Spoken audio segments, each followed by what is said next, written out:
Why some Mormons keep coming back to my house? I understand why they are knocking, but not the repeated visits. Firstly, you should make it clear that you don't want to talk to them in the future either, not just today. A polite but firm I mean no offense, but I do not appreciate these visits. I am not LDS and don't intend to become so. I am familiar with the teachings and have no interest in discussing them. Please do not return to my home, and please mark my home as one that does not wish to be visited by yourselves or any additional people who have this calling after you. With all due respect, I have requested you not visit my home in the past. If this continues, I may look into legal action. Please have a nice day, but do not come back. That hasn't steered me wrong, in or out of Utah.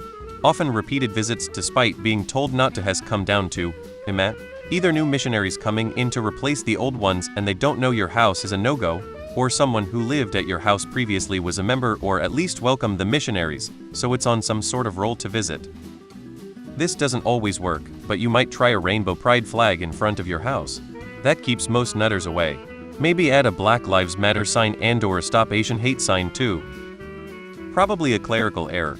But if you tell them you're an apostate, they will probably put you on a do not knock list. This also works for Jehovah's Witnesses. I told the two nice Mormon men that all the Jesus was beaten out of me as a child, and they said to take care and they never came back. Is it the same PPL?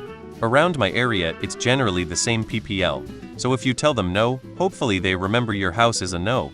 Though I guess it can be hard to remember after a bit, who was a def no.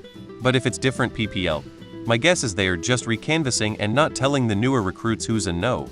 But I also have come to understand that any interaction with them besides something rude or a door slam means they come back.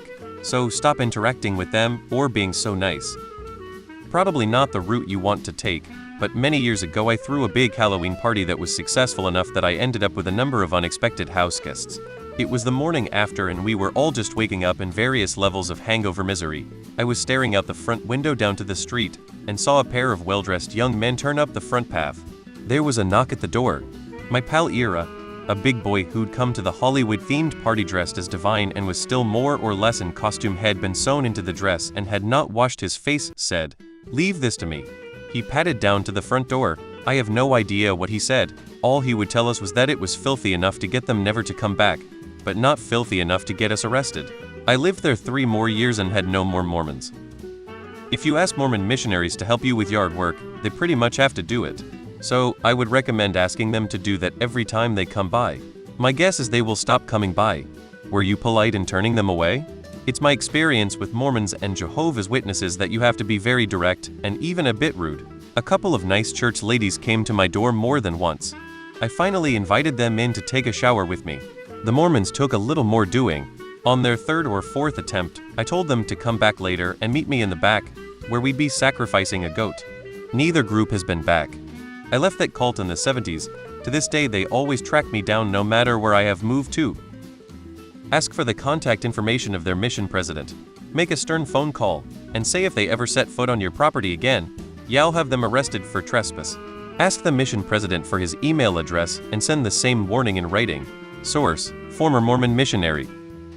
The thing that works for me was to put a sign on the door that said no soliciting, not even for God. I'm from Utah originally, and my grandfather would invite them in for a scotch and a cigar. They never came back after that. I had Jehovah's Witnesses come by my house this summer and I told them I was an atheist. Never saw them again. My aunt lives alone and has figured out she can get the missionaries to help her with chores if she is nice to them. I think she has gotten them to mow her lawn, pull weeds, paint, trim, etc. You can also tell them that they don't need to bother with you because you are sure they will get you when you are dead. I had a problem with JW. I was polite but firm that I wasn't interested and did not want to be harassed any further. When they continued, I threatened to charge their organization with criminal harassment and sue. I was never bothered again. Sometimes they are very persistent. The ones near me would come weekly, even though I made it clear that I wasn't interested. They were good kids and meant well, so I just let it be. One was big into a sport that they didn't have access to watching during their mission, so I let them come over to talk to me about Jesus stuff while it played in the background. There wasn't much talking. They are regular people, usually very nice, but they have a really weird perspective of how things are and what happens to us after. I let them baptize me because it seemed to mean the world to them. But I don't go to church or believe in any of that crap. If there is a God, I'm sure he's not amused by all these fake religions that people use to control and steal from masses. A Mormon missionary once came up to me on the subway in New York. He started the spiel, then paused, took a long look at me, apologized for wasting my time, and walked away. To this day, I do not know what he noticed that made him stop. Did I subconsciously make a face? Did he mistake me for a man? Happens often, and then realize I'm actually just a masculine woman? Did I not give off prospective Mormon vibes? He wasn't wrong. I'm a kinky atheist lesbian, and I had no intention of taking him with one iota of seriousness. But I'm not American, and so I was kind of excited to get the authentic Mormon experience. It drives me crazy to this day. I wish I knew what he noticed about me in that moment. Simply tell them that you have been disfellowshipped, and they cannot speak to you again. It's because you answered the door. You will not get rid of them with kindness or being clear. You can always tell them you were kicked out of the church. I have heard that works. This worked for me. It was accidental, but it did work. Me, don't tell me. You're Jehovah's Witnesses. Right? Them, no. We're Mormons before they started not using that term. Me, same thing. They left without comment and never returned.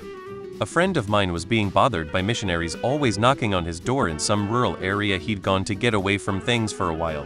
What he finally did was strip naked before answering the door and invited them into chat. He was super open and friendly.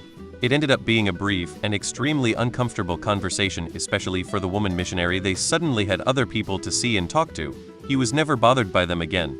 My no soliciting sign works miracles.